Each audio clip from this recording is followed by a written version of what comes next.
नमस्कार छात्रों, संस्कृत ज्ञान चैनल में आपका स्वागत है और मैं हूँ श्रीमती सीमा श्रीवास्तव। पिछले वीडियोस में हमने आपको संस्कृत व्याकरण से संबंधित करीब करीब सभी चीज़ें बता दी और आपके लेवल से बता दी, ठीक है। और अब हम आज अनुवाद पर चर्चा करेंगे, ठीक है। अब तो उसी श्रृंखला को आगे बढ़ाते हुए आज हम अनुवाद के विषय में कुछ आपके जो आवश्यक नियम हैं, जो अनुवाद करने का जो तरीका होता है उसको हम बताएंगे, ठीक है। तो सबसे पहले हम ये जाने कि अनुवाद होता क्या है, अनुवाद कहते किसको हैं, ठीक। तो अनुवाद का मतलब क्या होता है? अनुवाद, वाद माने होता है बोलना या कहना, और अनु माने होता है क्या? अनुसरण करना। तो वाद जो हम बोलते हैं या जो कहते हैं उसका जो अनुसरण करे वही अनुवाद है, ठीक है। अच्छा, और दूसरी चीज, अनुवाद का मतलब क्या होता है परिभाषा के तौर पे हम क्या कह सकते, ये तो अभी हमने आपको समझाया। अनुवाद का मतलब क्या होता है? जो हम कहते हैं उसी का अनुसरण करना, ठीक है। और दूसरी चीज, व्याकरण की दृष्टि से अनुवाद का क्या नियम होता है कि अनुवाद उसे कहते हैं कि एक भाषा का दूसरी भाषा में रूपांतरण ही अनुवाद कहलाता है। एक भाषा का दूसरी भाषा में रूपांतरण ही अनुवाद कहलाता है व्याकरण की दृष्टि, ठीक। अब जैसे मान लीजिए, ठीक है, कोई भी वाक्य है, हिंदी का वाक्य है, अब उसका संस्कृत में रूपांतरण क्या होगा? हिंदी में वाक्य राम विद्यालय जाता है, अब इसी वाक्य का हमको संस्कृत में रूपांतरण करना ही अनुवाद कहलाएगा। एक भाषा का दूसरी भाषा में रूपांतरण ही अनुवाद कहलाएगा। रूपांतरण मतलब सिर्फ रूप का अंतर होना चाहिए, सिर्फ लैंग्वेज का अंतर होना चाहिए और किसी चीज का अंतर नहीं होना चाहिए। अर्थात किसी भी वाक्य को जिस भाषा में कहा गया ठीक उसी वाक्य को अन्य भाषा में बदल कर कह देना, रूपांतरित कर देना ही अनुवाद कहलाता है। अच्छा, अब अनुवाद होता किसका है ये जानिए आप। अनुवाद वाक्य का होता है, ये भी है, ठीक। अनुवाद आप किसका करते हैं? वाक्य का करते हैं। हिंदी में वाक्य है राम पुस्तक पढ़ता है, अब इसी का आप संस्कृत में अनुवाद करते हैं या आपको अनुवाद करने को कहा जाता है, ठीक। तो अब अनुवाद के बारे में जानने से पहले हम सबसे पहले वाक्य तो जान लें कि वाक्य क्या होता है, और वाक्य से पहले शब्द जान लें, शब्द क्या होता है, ठीक। अच्छा, शब्द हिंदी में जैसे शब्द होते हैं राम, बालक, विद्यालय, पुस्तक, ठीक, और किताब, फल, ये सब क्या है? शब्द हैं। और इसी हिंदी के इन्हीं शब्दों को जब हम विभक्ति और वचन में लगाकर प्रयोग करते हैं तो वो हमारा पद बन जाता है, ठीक है। और इसका सूत्र क्या है? सुबंतम तिगंतम च पद संयम स्यात्, ठीक। तो इस पर हम बाद में चर्चा करेंगे। जो संज्ञा शब्द आएंगे, जो पारिभाषिक शब्द आएंगे, उस पर हम बाद में चर्चा करेंगे। अभी से हम आपको शब्द और पद में फर्क बता रहे हैं, ठीक है। तो जैसे हिंदी में शब्द होते हैं, हमने बताया राम, बाजार, बालक, पुस्तक, किताब, कुछ भी, फल। तो इसी शब्दों को जब हम संस्कृत में विभक्ति और वचन लगाकर प्रयोग करते हैं तो हमारा पद बन जाता है। जैसे राम है तो शब्द है हमारा, आज हम इसी राम में ही प्रथमा एक वचन से लेके सप्तमी बहुवचन तक कोई भी विभक्ति लगा दें, कोई भी वचन लगा दें तो हमारा पद बन जाता है। जैसे राम है तो शब्द है, अब इसी को हम रामायण कह दे, रामात कह दे, रामस कह दे, रामाणाम कह दें, ठीक, तो वो हमारा क्या बन जाएगा? पद बन जाएगा, ठीक है। अच्छा, तो अब शब्द से पद बना हमारा, ठीक। अब वाक्य में हम इसको कैसे प्रयोग करेंगे, ठीक। तो पहले हम आपको बताएं वाक्य कहते किसको हैं, ठीक। तो कहते हैं कि शब्दों के समूह को वाक्य कहा जाता है? नहीं, ऐसा नहीं। हम जैसे मान लीजिए तमाम शब्द लिखते हैं, राम, बाजार, पुस्तक, बालक, ठीक, नदी, फल, झरना, तो क्या ये हमारा वाक्य बन जाएगा? नहीं बनेगा। क्यों नहीं बनेगा? क्यों? क्योंकि वाक्य की परिभाषा क्या है कि कर्ता, क्रिया और सहायक क्रिया से युक्त पदों को वाक्य कहते हैं। वाक्य की परिभाषा क्या है कि कर्ता,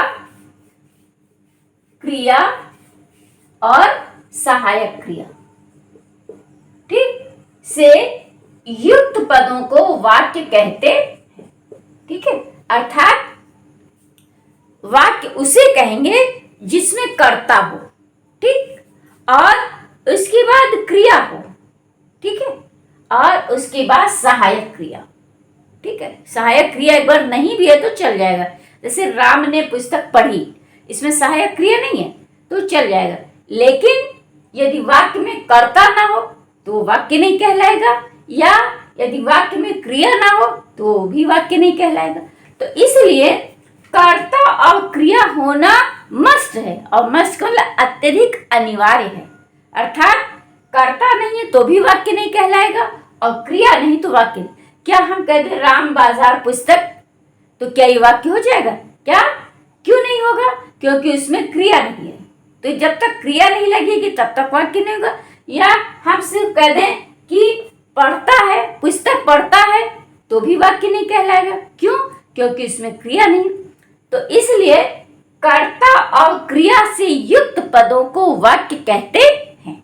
ठीक, और इसके बाद वाक्य में अन्य शब्द हो सकते हैं, विशेषण हो सकते हैं, कुछ भी। तो वाक्य में कर्ता और क्रिया का होना अनिवार्य है, और बाकी अन्य शब्द हो भी सकते हैं, नहीं भी हो सकते। वाक्य में विशेषण हो, कर्म हो, ना हो, वो बात की बात है, चल जाएगा। लेकिन यदि कर्ता ना हो तो वाक्य नहीं है, या क्रिया ना हो तो वाक्य वो भी नहीं है। तो इसलिए वाक्य कहलाने के लिए किसी भी वाक्य को हम वाक्य तब कहेंगे जब उसमें कर्ता होगी और क्रिया होगी। ठीक, जैसे राम पढ़ता है या राम ने पुस्तक पढ़ी, ये हमारा वाक्य है। जैसे राम पढ़ता है, ये हमारा वाक्य कहलाएगा। क्यों कहलाएगा? क्यों? क्योंकि वाक्य में कर्ता है, करता है, ठीक, राम है, राम करता है, और क्रिया भी है, पढ़ना क्रिया है, ठीक, और है सहायक क्रिया है। तो इसलिए इसको हम वाक्य कह सकते हैं। ठीक है, तो वाक्य की परिभाषा क्या बनेगी कि कर्ता और क्रिया से युक्त पदों को वाक्य कहते हैं। ठीक, ये हो गई वाक्य की। अब संस्कृत में अनुवाद का नियम जानिए।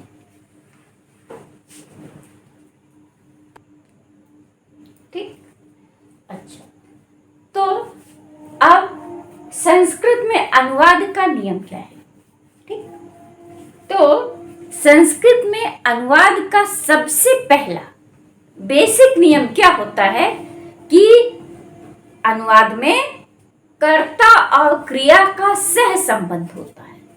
संस्कृत में अनुवाद का सबसे पहला नियम क्या है कि अनुवाद में कर्ता और क्रिया का सह संबंध होता है। ठीक, और सह संबंध का मतलब क्या है कि कर्ता जिस पुरुष और वचन का होता है, क्रिया भी उसी पुरुष और वचन की हो जाती है।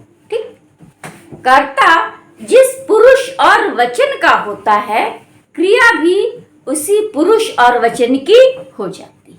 ठीक, पहली चीज ये कर्ता और क्रिया का सह संबंध होता है, ये पहला नियम है। ठीक, और सह संबंध का मतलब क्या है कि कर्ता जिस पुरुष और वचन का होगा, क्रिया भी उसी पुरुष और वचन की हो जाती है, ये दूसरा नियम है।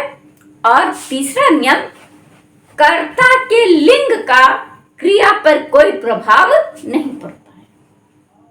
ठीक है, अब देखें, जैसे हम आपको उदाहरण बताते, कर्ता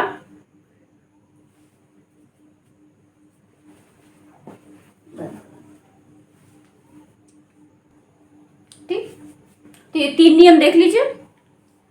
कर्ता और क्रिया का सह संबंध होता है, पहला नियम। अर्थात सह संबंध का मतलब क्या होता है? कर्ता जिस पुरुष और वचन का होता है, क्रिया भी उसी पुरुष और वचन की हो जाती है। ठीक। और तीसरा नियम क्या है कि कर्ता के लिंग का क्रिया पर कोई प्रभाव नहीं पड़ता। ठीक। ये तो 3 नियम है, आप चाहे तो इसका स्क्रीनशॉट ले सकते हैं। ठीक। अब हम इसी चीज को और सरलता से, ये तो हमने नियम बताया, ठीक, अब इसी को हम आपको समझा रहे हैं। ठीक है, कि इसका मतलब क्या है। अब देखिए, हमने आपको बताया था पिछले वीडियो में कि जो वाक्य का कर्ता होता है उसको हम पुरुषों में बांट देते हैं। ठीक है, पुरुष में बांट देते हैं। प्रथम, मध्यम, उत्तम हमने आपको बताया था पिछले वीडियोस में, हम बता चुके हैं आपको। ठीक। तो अब आपको पुरुष का भी ज्ञान होगा, प्रथम क्या है, मध्यम क्या है, उत्तम क्या है। फिर से एक बार आपको याद करा देते हैं। ठीक। मैं उत्तम, तुम मध्यम, अन्य सकल संसार। मैं से संबंधित जितने भी कर्ता हूं वाक्य में, उसको उत्तम पुरुष में रखा जाता है। तुमसे संबंधित सारे कर्ता मध्यम पुरुष में रखे जाते हैं, और मैं और तुम के अलावा जितने भी कर्ता हैं वाक्य के, ठीक, वो सब प्रथम पुरुष या अन्य पुरुष में रखे जाते हैं। ठीक। मैं, हम दोनों, हम ये उत्तम पुरुष, तुम दोनों, तुम सब ये मध्यम पुरुष। तो 3 हो गए प्रथम पुरुष के और 3 हो गए मध्यम पुरुष। इन 6 के अलावा जितना भी कोई भी शब्द हो, सारे संसार, पूरे ब्रह्मांड में, 14 लोक में जितने भी शब्द होंगे सब किसमें आएंगे? प्रथम पुरुष या अन्य पुरुष में। ठीक है। तो जैसे कोई भी वाक्य आपको दिया जाता है अनुवाद करने के लिए, तो अनुवाद में सबसे पहले आप वाक्य का कर्ता देखिए। कोई भी आपको अनुवाद करना है तो उस अनुवाद को करने के लिए सबसे पहले आप वाक्य में कर्ता ढूंढिए। जैसे एग्जाम्पल के तौर पे हम आपको बता दें कि मान लीजिए हमको कहना है कि राम खाता है। ठीक है, ये हमारा वाक्य है, आपको दिया जाए कि आप इसका अनुवाद करिए। ठीक है, तो आप सबसे पहले आप वाक्य में क्या देखेंगे? कर्ता ढूंढिए कि ये जो वाक्य है जिसका हमें अनुवाद करना है, उस वाक्य में कर्ता कौन है। ठीक, तो कर्ता आपको मिल गया राम। ठीक, कर्ता आपने ढूंढ लिया कि कर्ता मेरा राम है। ठीक, तो अब राम का आप पुरुष देखिए। सबसे पहले आप क्या देखेंगे? पुरुष। ठीक, पुरुष देखिए राम का। तो राम आपको पता है ना, मैं हूं ना तुम हो। ठीक, इससे हटकर कोई अन्य पुरुष है। राम पढ़ता है, ना मैं पढ़ती हूं ना तुम पढ़ते हो। कौन पढ़ता है? राम पढ़ता है। तो राम हमारा कौन सा पुरुष है? प्रथम पुरुष। ठीक, और वचन कौन सा है? एक वचन। तो कर्ता हमारा प्रथम पुरुष एक वचन का हो गया। ठीक, अब कर्ता का हो गया, कर्ता आपको मिल गया, प्रथम पुरुष एक वचन। ठीक है, अब इसके बाद क्रिया देखिए, क्रिया क्या है। ठीक है, तो सबसे पहले क्रिया का अनुवाद करने के लिए देखिए, ठीक है, खाता है, क्रिया है खाना। तो क्रिया से संबंधित धातु देखिए कि ये जो क्रिया है इससे संबंधित धातु क्या होगी? खाना। आपको खाने का अनुवाद करना, खाता है।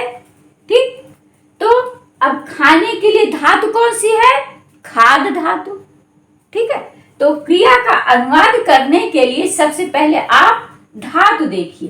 ठीक, ठीक, धातु देखिए, और उसके बाद क्या देखेंगे आप? क्रिया का समय देखिए। क्रिया किस समय में हो रही है? वर्तमान काल में हो रही है, या हो चुकी है, या होने वाली है, या आज्ञा दी जा रही है, या कुछ समझाया जा रहा है। तो सबसे पहले तो आप क्रिया देखिए, और क्रिया से संबंधित धातु देखिए, ठीक है। और उसके बाद जब आपको धातु मिल जाए, ठीक है, तो उसके बाद आप क्रिया का समय देखिए कि क्रिया आपकी समय से संबंधित है या भाव से संबंधित है, ठीक। तो अब देखिए क्रिया आपकी समय से संबंधित है, ठीक। खाता है वर्तमान काल की क्रिया है, और वर्तमान काल के लिए कौन सी लकार होती है? लट लकार। तो अब आप लट लकार में चले जाइए, खाद धातु का लट लकार देखिए, ठीक। अब लकार देखिए, ठीक है। और उसके बाद आप, ठीक है, ये चीज तो आपने देख ली। क्रिया से संबंधित पहले धातु देखिए कि जो क्रिया है इसके लिए कौन सी धातु प्रयोग की जाती है। उसके बाद आप देखिए कि क्रिया समय से संबंधित या भाव से संबंधित है। तो जिससे संबंधित हो, समय से संबंधित हो या भाव से संबंधित हो, उससे संबंधित आप लकार में चले जाइए, ठीक। तो ये चीज तो आपने देख ली। आप उसके बाद आप क्रिया का पुरुष और वचन देखिए, ठीक, कि जो क्रिया हमको कैसे लगाएंगे, किस आधार पर लगाएंगे? पुरुष और वचन के अनुसार लगाएंगे, ठीक है। तो आपका जैसे कर्ता क्या है? प्रथम पुरुष एक वचन, तो आप क्रिया भी प्रथम पुरुष एक वचन की लगा दीजिए, ठीक, ठीक है। तो ये तो हो गई बेसिक सी बातें, ठीक है। अब देखिए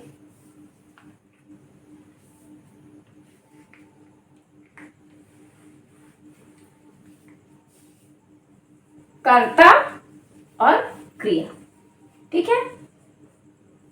तो कर्ता में भी तीन चीज देखी जाती है और क्रिया में भी तीन चीज देखी जाती है। कर्ता में क्या देखा जाता है? ठीक, ठीक है, पुरुष और वचन देखा जाता है। कर्ता में देखा जाता है लिंग, पुरुष और वचन, ठीक। वाक्य में कर्ता आप ढूंढ लेते हैं। जब आपको कर्ता मिल जाता है तो सबसे पहले आप कर्ता का लिंग देखिए कि जो कर्ता है पुल्लिंग है कि स्त्रीलिंग नपुंसक लिंग। फिर उसके बाद कर्ता का पुरुष देखिए, फिर उसके बाद वचन देखिए, और इसके बाद तब आप क्रिया देखिए। तो क्रिया कर्ता में भी तीन चीजें देखी जाती हैं। क्या? लिंग, पुरुष और वचन, ठीक है। और क्रिया में भी तीन चीज देखी जाती है। इसमें क्या देखी जाती है? ठीक, लकार, पुरुष और वचन, ठीक है। तीन चीजें कर्ता में भी देखी जाती हैं। क्या देखी जाती हैं? लिंग, पुरुष और वचन। और क्रिया में भी तीन चीज देखी जाती। क्या? लकार, पुरुष और वचन, ठीक है। और कर्ता का लिंग देख लीजिए। कर्ता हमारा पुल्लिंग है कि स्त्रीलिंग है कि नपुंसक लिंग है। पहले उसके लिंग पे क्लियर हो जाइए, ठीक। फिर उसके बाद उसका पुरुष देखिए।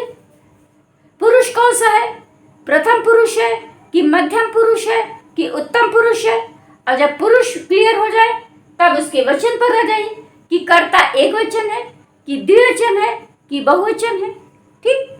और जब तीनों चीजें क्लियर हो जाए तब उसके बाद क्रिया पर आइए। तो क्रिया का देखिए आप समय देखिए। क्रिया हमारे समय से संबंधित या भाव से संबंधित है, ठीक। संस्कृत में क्रिया या तो समय से संबंधित होती है या भाव से संबंधित होती है। तो ये देखिए कि क्रिया हमारी समय से संबंध रखती है कि भाव से संबंधित रखती है। और जिससे संबंधित हो वही उसी लकार में चले जाइए। मान लीजिए आज्ञा दी जा रही हो तो लोट लकार में चले जाइए। कुछ समझाया जा रहा हो तो विधिलिंग में चले जाइए। भविष्य काल की बात हो रही हो तो लट लकार में चले जाइए। वर्तमान काल की बात हो रही हो तो लट लकार में चले जाइए। और उसके बाद भूतकाल की बात हो रही हो तो लंग लकार में चले जाइए, ठीक है। तो क्रिया देख लीजिए। पहले क्रिया आपको मिल गई तो उसके बाद देखिए कि क्रिया समय से संबंधित है कि भाव से। और उसके बाद जब क्रिया का समय भाव आपको क्लियर हो जाए तो उससे संबंधित लकार में चले जाइए, और जब लकार आपको मिल जाए तब आप पुरुष और वचन किसके अनुसार चलेंगे? कर्ता के पुरुष और वचन के। कर्ता जिस पुरुष और वचन का हो, क्रिया भी उसी पुरुष और वचन की लगा दीजिए। ठीक, देख लीजिए, लिंग भी 3 होते हैं, पुरुष भी 3 होते हैं और वचन भी 3 होते हैं। संस्कृत में लिंग भी 3 सबको पता है, क्या क्या? पुल्लिंग, स्त्रीलिंग और नपुंसकलिंग। ठीक, पुरुष भी 3 होते हैं, प्रथम, मध्यम, उत्तम, और वचन भी 3 है, एक वचन, द्विवचन, बहुवचन। ठीक, ठीक है। अच्छा, और लकार होती है संस्कृत में 5, जनरली सामान्यतः 5 होती है, वैसे तो 10 होती हैं लेकिन 5 ही, ठीक है, आपके कोर्स से संबंधित है। और उसके बाद पुरुष और वचन तो 3 होते ही हैं, चाहे कर्ता के हो चाहे उसके। ठीक, अच्छा, तो अब सबसे पहले आप इन सब चीजों का स्क्रीनशॉट ले लीजिए एक बार। ठीक, इसका स्क्रीनशॉट ले लीजिए एक बार, कर्ता और क्रिया। ठीक, इसका ले लीजिए आप। ठीक है, अब हम इस चीज को जो हमने पढ़ाया है इसको हम उदाहरण से समझाएंगे। ठीक है, चलिए। ठीक है, तो अभी तक हमने आपको जो भी नियम बताया अब उसी को हम आपको उदाहरण से सिद्ध करके, अभी तक तो हमने सिर्फ आपको नियम बताए अनुवाद के, अब जो कुछ हमने बताया उसी को हम आपको उदाहरण के माध्यम से समझा रहे हैं। ठीक है, जो अभी हमने सबसे पहला अनुवाद का नियम आपको बताया था कि कर्ता और क्रिया का सह संबंध होता है, अब उसी को हम आपको इस चार्ट के माध्यम से समझाने जा रहे हैं। ध्यान से देखिएगा। ठीक, अब ये हमारा है कर्ता और ये है हमारी क्रिया। ठीक है, तो हमने आपको बताया था कि कर्ता में 3 चीजें देखी जाती हैं। सबसे पहले वाक्य में कर्ता देखिए, और जब आपको कर्ता मिल जाए कि हमारा कर्ता है वाक्य का, तो उसका 3 चीज देखिएगा। सबसे पहले नंबर पर आपको उसका लिंग देखना है कि जो कर्ता है उसका लिंग कौन सा है। वो पुल्लिंग के लिए वाक्य कहा जा रहा है कि स्त्रीलिंग के लिए कि नपुंसकलिंग के लिए। ठीक, तब आपको उसका लिंग जब मिल जाए फिर उसके बाद आप उसका पुरुष ढूंढिए कि कर्ता जो है हमारा वो प्रथम पुरुष का है कि मध्यम का है कि उत्तम का है। और जब आपको पुरुष क्लियर हो जाए तब उसके बाद आप वचन पर आइए कि कर्ता हमारा एक वचन है कि द्विवचन है कि बहुवचन। ठीक, तो जब कर्ता आपका क्लियर हो जाए और उसके बाद आप क्रिया पर आ जाइए। क्रिया देखिए वाक्य में। ठीक, तो क्रिया ढूंढ लीजिए, क्रिया क्या है और उस क्रिया से संबंधित धातु कौन सी है, धातु क्लियर हो जाए आपको। फिर उसके बाद आप देखिए क्रिया समय से या भाव से संबंधित, तो समय या भाव जिससे संबंधित उससे संबंधित लकार में चले जाइए। ठीक, और उसके बाद, ठीक है, और उसके बाद कर्ता के पुरुष और वचन के अनुसार क्रिया लगा लीजिए। ठीक, अब देखिए कर्ता, देखिए प्रथम मध्यम उत्तम। कर्ता 3 प्रकार के होते हैं, प्रथम पुरुष, मध्यम पुरुष, उत्तम पुरुष। जितने भी कर्ता हैं वाक्य के उनको 3 पुरुषों में बांट दिया गया है, प्रथम, मध्यम और उत्तम। ठीक, तो अब देखिए, मान लीजिए जैसे हमें कहना है कि वह पढ़ता है, ये हमारा वाक्य है। ठीक, वह पढ़ता है। ठीक, वाक्य हमारा वह पढ़ता है। ठीक है, तो आप देखिए वह, पहले वाक्य में कर्ता ढूंढिए, किसके लिए कहा जा रहा है? वह पढ़ता है। ना हम पढ़ते हैं ना तुम पढ़ते हो, बल्कि कौन पढ़ता है? वह पढ़ता है। ठीक, तो वह किस पुरुष में है? प्रथम पुरुष में आता है। ठीक, अच्छा, ये तो अब आपका पुरुष क्लियर हो गया, प्रथम पुरुष है। और वचन कौन सा है? एक वचन है। ठीक, और ठीक है,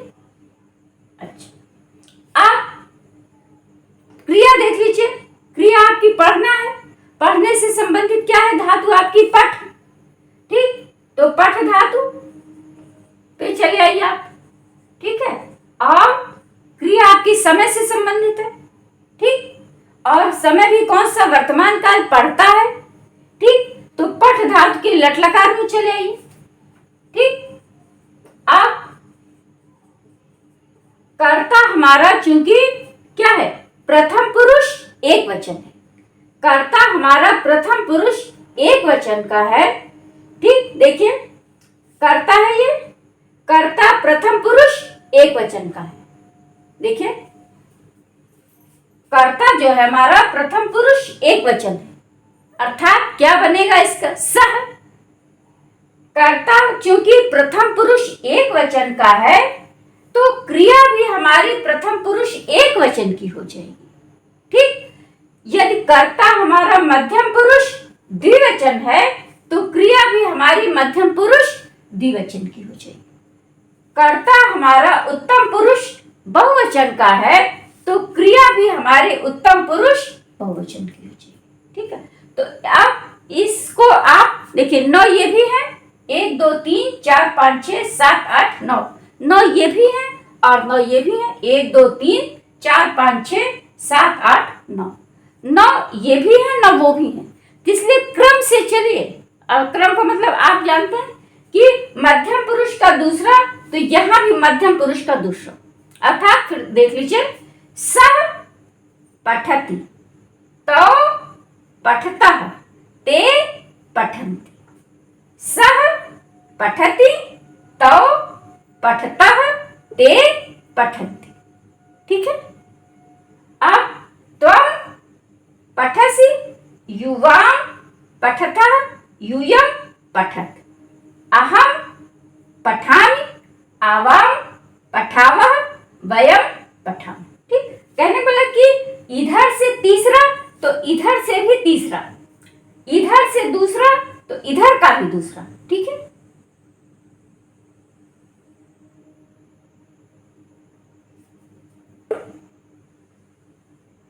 ठीक है, समझ में आ रहा है, ठीक है ना। तो इसका फंडा होता है, इसको रट लीजिए, आप लोग समझ लीजिए, ठीक, इसको याद कर लीजिए।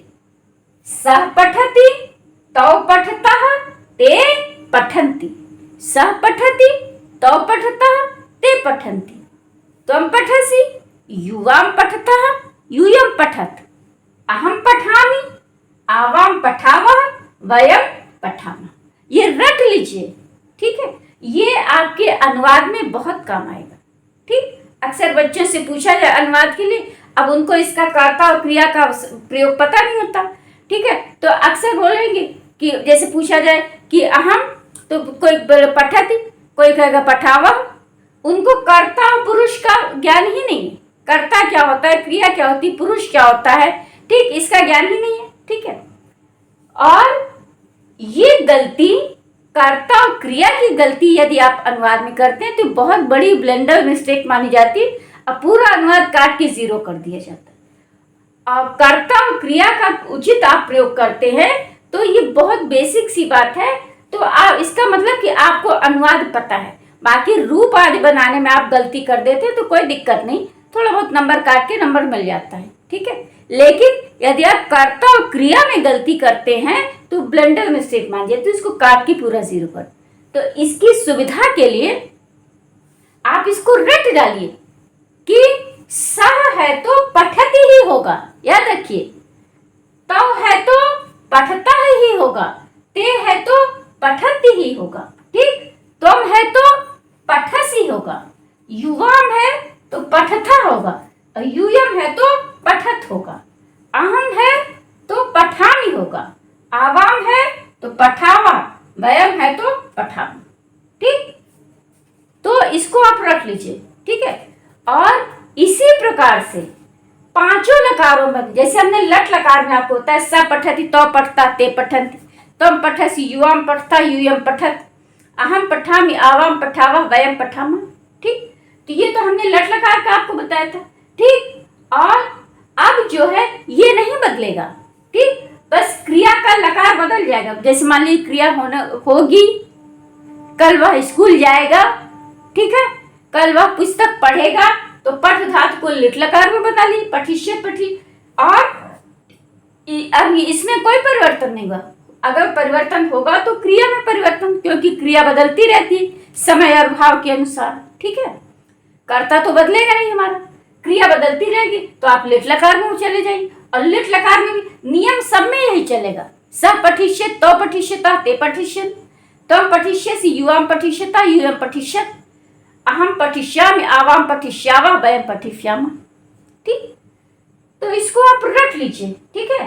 और ठीक है, इसको आप लगा लीजिए और वैसे ही पांचों लकारों में रट डालिए इसको, ठीक है। जैसे रूप दिया रहता है, पुस्तक आपके पास होगी घर में, ठीक है। तो जैसे धातु रूप दिए रहते हैं, ठीक है, तो उसमें आप क्या करिए कि सब में जैसे, ठीक है, ये तो हमने आपको लिख के बता दिया। अब बुक में आप इसको लिख डालिए, ठीक है, कि अब जैसे मान लीजिए इसमें, ठीक है, दिया है कि पठतु पठताम पठन्तु, पठतु पठताम पठन्तु, ठीक है, पठ पठतम पठत पठानि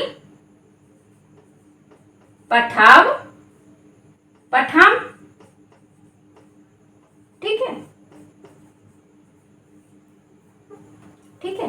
तो अब जैसे किताब में दिया हुआ लोट लकार का ये रूप है, सबको पता है, ठीक है। तो ये दिया हुआ है किताब में, ठीक। इधर पुरुष होगा, ऊपर वचन होगा, एक वचन, द्विवचन, बहुवचन, ठीक है। ऊपर वचन दिया होगा और इधर पुरुष दिया होगा, प्रथम, मध्यम, उत्तम, ये आपकी पुस्तक में दिया होगा। तो अब इसी से पहले, एक वचन से पहले सह जोड़ लीजिए आप, सह, द्विवचन से पहले तो जोड़ लीजिए और बहुवचन से पहले ते जोड़ लीजिए। तो इस प्रकार से रूप बन जाएगा लोट लकार में, सह पठतु, तो पठताम, ते पठन्तु, ठीक। त्वम पठ, ठीक, युवाम पठतम, यूयम पठत, ठीक, अहम पठानि, आवाम पठाव, वयम पठम। ऐसे ही पांचों लकारों में आप जोड़ लीजिए, ठीक है ना। प्रथम पुरुष एक वचन से पहले सह जोड़ लीजिए। जो किताब में रूप दिया होगा तो प्रथम पुरुष एक वचन होगा, तो इसके बाद प्रथम पुरुष में सह तौ ते जोड़ लीजिए, मध्यम पुरुष में तम युवाम यूयम जोड़ लीजिए और उत्तम पुरुष में अहम आवाम वयम जोड़ के रूप बना लीजिए और उसको रट लीजिए, ठीक है। तो कर्ता और क्रिया की आप गलती कभी नहीं करेंगे, ठीक है।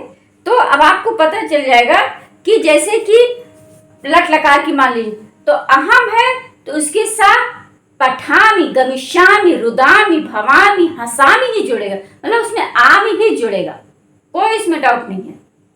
अहम है तो आमी ही होगा, आवाम है तो आवा होगा, वयम है तो आमा होगा, ठीक है। वयम पठामा ही होगा और कुछ नहीं होगा, ठीक है। वयम है तो मान लीजिए लकार भले बदलेगा, ठीक, तो उसके बाद मध्यम उत्तम पुरुष बहुवचन की ही क्रिया लगेगी आपकी, ठीक है।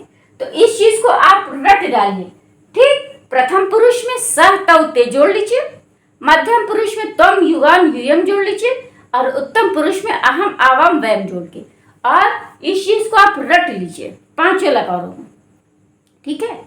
और खास करके लट लकार में तो रट डालिए, जबान पे रट लीजिए, ठीक है, क्योंकि ज्यादातर अनुवाद लट लकार से ही पूछे जाते हैं, लट लकार या लुट लकार, ठीक है।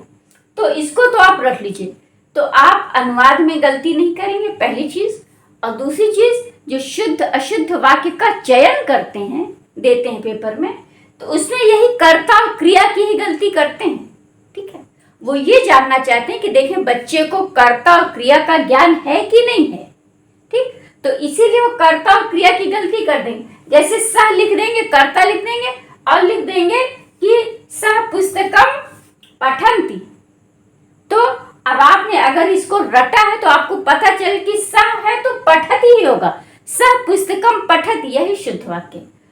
अहम है तो आमी ही जुड़ेगा, पठामी ही जुड़ेगा, अहम पुस्तकम पठामः नहीं होगा, ठीक है। वाक्य में ऐसा दिया तो समझिए अब गलत है, तो इसको आप रट लीजिए, ठीक है। तुम है तो सी ही जुड़ेगा, पठसी गच्छसी हदसी रुदसी, ठीक है। तो तुम है तो सी ही जुड़ेगा, चाहे क्रिया चाहे कोई भी हो, पठ गम भू हस रुद कुछ भी हो, ठीक है। तो जुड़ेगा सी ही, अगर तुम है तो सी ही जुड़ेगा।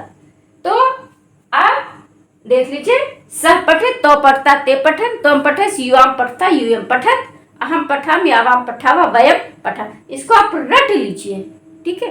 तो आप अनुवाद भी कर लेंगे, ठीक है। और शुद्ध अशुद्ध वाक्य का जो चयन किया जाता है वो भी आप सही कर लेंगे, उसमें भी आप गलती नहीं करेंगे, ठीक है। तो ये आपका दो चीजों का काम करेगा, अनुवाद का काम करेगा और वाक्य जो शुद्ध अशुद्ध वाक्य का चयन करने को बोलते हैं कि शुद्ध वाक्य छाटिए या अशुद्ध वाक्य छाटिए, तो ज्यादातर गलतियां कर्ता और क्रिया की ही की जाती। तो यदि आपको इसका ज्ञान है, कर्ता और क्रिया का आपको ज्ञान है कि, तो आप दोनों काम कर लेंगे, ठीक है। अच्छा, तो ये तो हो गया कर्ता और क्रिया का सहसंबंध, अर्थात कर्ता जिस पुरुष और जिस वचन का होता है, क्रिया भी उसी पुरुष और वचन की हो जाती है, ठीक है। ये हमने बताया था, ठीक। और इसके बाद हमने एक अंतिम वाक्य ये बोला था, आपको याद होगा, कि कर्ता के लिंग का क्रिया पर कोई प्रभाव नहीं पड़ता, ठीक। कहने का मतलब, जैसे मान लीजिए कर्ता हमारा स्त्रीलिंग है, ठीक, रमा पुस्तक पढ़ती है, ठीक। तो रमा पुस्तक पढ़ती है, भले रमा स्त्रीलिंग है लेकिन क्रिया पठती ही होगी, चाहे राम है रामा पठती, राम है तो भी पठती, रमा है तो भी पठती ही होगा। अब क्रिया नहीं बदलेगी कि कर्ता हमारा स्त्रीलिंग है तो क्रिया भी बदल जाएगी, क्रिया वही रहेगी। क्रिया से पुरुष और वचन के अनुसार बदलती है, लिंग के अनुसार क्रिया नहीं बदलेगी, ठीक है ना। तो कर्ता हमारा पुल्लिंग है या स्त्रीलिंग है, कुछ भी है, क्रिया नहीं बदलेगी, ठीक है। उसी को हमने कहा कि कर्ता के लिंग का क्रिया पर कोई प्रभाव नहीं पड़ता, ठीक। जैसे कि पठत राम है तो भी क्रिया पठती ही होगी, रमा पढ़ती है तो भी क्रिया पठती ही होगी, ठीक है।